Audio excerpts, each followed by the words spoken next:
தமிழகத்திற்கு ஒரு சாபக்கேடுங்கம்மா. இந்த 2 திராவிட கட்சிகளும் இருந்து தமிழ்நாட்டை குட்டிச்சுவராக்கி விட்டார்கள். இன்னும் கேட்டீங்கன்னா, தமிழ்நாட்டினுடைய நிதி நிலைமை அறிக்கையை பார்த்துதான் நான் பணி செய்வேன், இன்னும் வெள்ளை அறிப்பை கொடுப்பேன்னு தான் சொல்லியிருக்காரு. பிரைம் மினிஸ்டர் பார்க்க வரப்போறாரு நாளன்னைக்கு. பிரைம் மினிஸ்டர் பார்க்க வந்தாங்கன்னா பிரைம் மினிஸ்டர் கிட்ட இருந்து பணம் கேட்பாரு, கொடுப்பேன்னு சொல்லுவாரு. எப்படி இந்தியாவிற்கு இந்தியா ஃபர்ஸ்ட் என்று பாஜக நினைக்கிறதோ, தமிழ் வெற்றி கழகம் தமிழ்நாடு ஃபர்ஸ்ட் என்று நினைக்கிறது. அதுல அவங்க 2 பேரும் ஒன்னா போக முடியும்.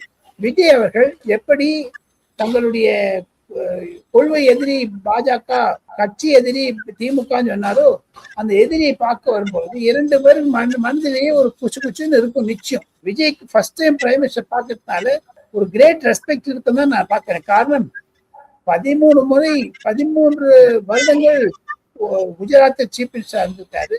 11 வருடங்கள் பிரதமராக இருந்ததுனால அவர் ஒரு பர்சனாலிட்டி தான். எதுவாக இருந்தாலும் விஜய் பார்க்கும் பொழுது சுகமான உறவு இருக்கும்.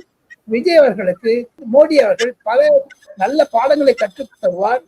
போதாத வரைக்கும் தமிழ்நாட்டுக்கு அனைத்து உதவிகளையும் தருவார் என்று சொன்னார். தங்களுக்கு ஞாபகம் இருக்கும், பதவியேற்பு விழாவில் ராகுல் காந்தியை அருகே வைத்துக் கொண்டு மன்னர் ஆட்சியை நாங்கள்லாம் வெறுப்போம் சொன்னார். அவர் உதயநிதி சொன்னாரோ இல்லையா, ராகுல் காந்தி மூஞ்சி சின்ன போயிடுச்சு. Periyar Maniammai Institute of Science and Technology, Tanjavur. BTech Biotechnology with specialization in computer science and biology.